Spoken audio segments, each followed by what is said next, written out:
This is our time, the main thing. At this hour, I'm Andrei Sinitsyn in the studio. Hello?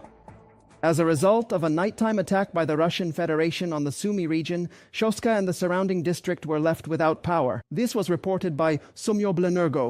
The Russians targeted critical infrastructure with drones. In addition, the Russian army also attacked the Kyiv region. In the Astavsky district, buildings belonging to an enterprise were damaged. The fire has already been extinguished. In the Belotserkovsky district, the roof of a warehouse was damaged. Rescuers continue to document and eliminate the consequences of the Russian attack. Last night, Russia launched 86 Shahed-type attack UAVs and various types of decoy drones at Ukraine. Ukrainian air defenders destroyed 76 aerial targets in the north, south, east, and center of our country. The attack was carried out from 6 directions, including from the territory of temporarily occupied Crimea. Ukrainian intelligence operatives struck 2 Mi-8 helicopters and a Russian vessel in temporarily occupied Crimea. This was reported by the main intelligence directorate of the Ministry of Defense of Ukraine. The strikes were carried out using drones on the Russian occupier's airbase in Vardiske, near temporarily occupied Simferopol. The estimated cost of the disabled helicopters is between $20 and $30 million. In addition, a military tugboat, likely Buk 2190, was also hit in the Sevastopol Bay. The disabling of the tugboat significantly limits the combat capabilities of the elite Russian unit. The leaders of 2 German coalition factions, Jens Spahn and Matthias, have arrived in Kyiv. This is their first visit to our country. Both will hold talks on supporting Ukraine and the possibilities for a diplomatic resolution to the war. According to Spahn, the main goal of the visit is to demonstrate Germany's solidarity with Ukraine. And the top priority for everyone is to provide the Ukrainian army with modern weaponry. Europe has a clear plan to send troops to Ukraine. This was stated by the President of the European Commission, Ursula von der Leyen. According to her, the countries of the European Union are working on schemes for the potential deployment of military forces in Ukraine as part of security commitments after the war ends. They will be fully supported by the United States of America. However, each country will make its own decision regarding the deployment of troops.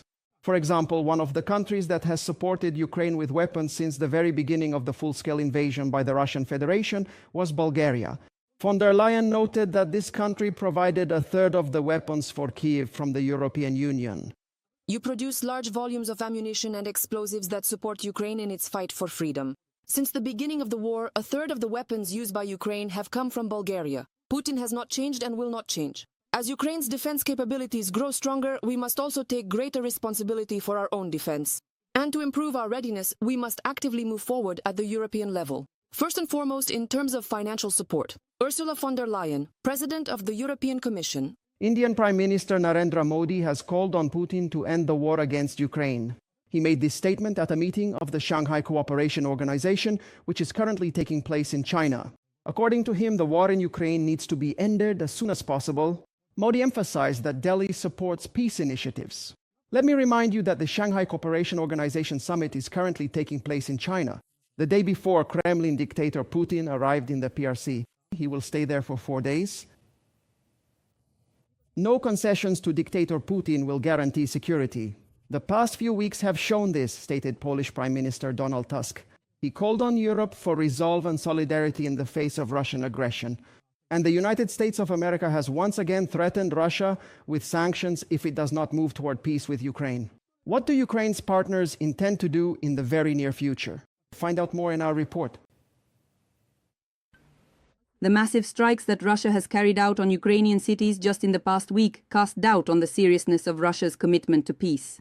As a result of the attack on Kyiv on August 28th, 25 people were killed, including 4 children. 225 residential buildings were damaged. John Kelly, advisor to the U.S. mission during an emergency session of the UN Security Council held on August 29th, demanded that the Russian Federation cease such attacks. The recent drone and missile attacks on Ukraine, which have caused numerous damages, civilian casualties, and damage to the offices of the EU delegation in Kyiv, as well as the building housing the British Council, cast doubt on the seriousness of Russia's commitment to peace. On the night of August 30th, the Kremlin once again demonstrated its unwillingness to end the war. Over 20 ballistic and cruise missiles and about 40 attack drones were launched by Russian forces at Dnipro and the surrounding region. There were no casualties or injuries, but there was destruction and damage to residential buildings and infrastructure. That same night, the enemy carried out at least 12 strikes on the Zaporizhia region using 6 missiles and 6 drones. In the regional center, 17 apartment buildings and 120 private houses were destroyed or damaged. 1 person was killed and more than 30 were injured. We are doing everything we can to put an end to this terrible war. But all our efforts in recent weeks have encountered an even more aggressive stance from the Kremlin regime toward the people of Ukraine. And this will not stop until we join forces so that Russia can no longer continue this war, at least for economic reasons, and possibly also for military reasons. Polish Prime Minister Donald Tusk called for determination and solidarity from Europe in the face of an aggressive Russian Federation and expressed hope that EU countries would take a tough stance toward the aggressor.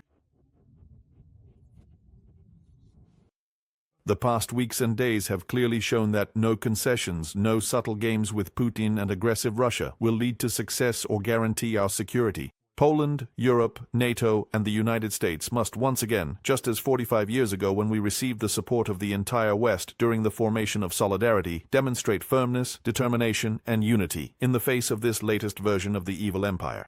Enough concessions. On August 29th, Ukrainian President Volodymyr Zelenskyy announced that Kyiv's partner countries had agreed to wait until September 1st for signals from Russia regarding its readiness for a bilateral meeting at the highest level. If Moscow does not confirm its readiness, then measures should be taken against the Russian Federation, which Western countries have previously discussed, including new sanctions.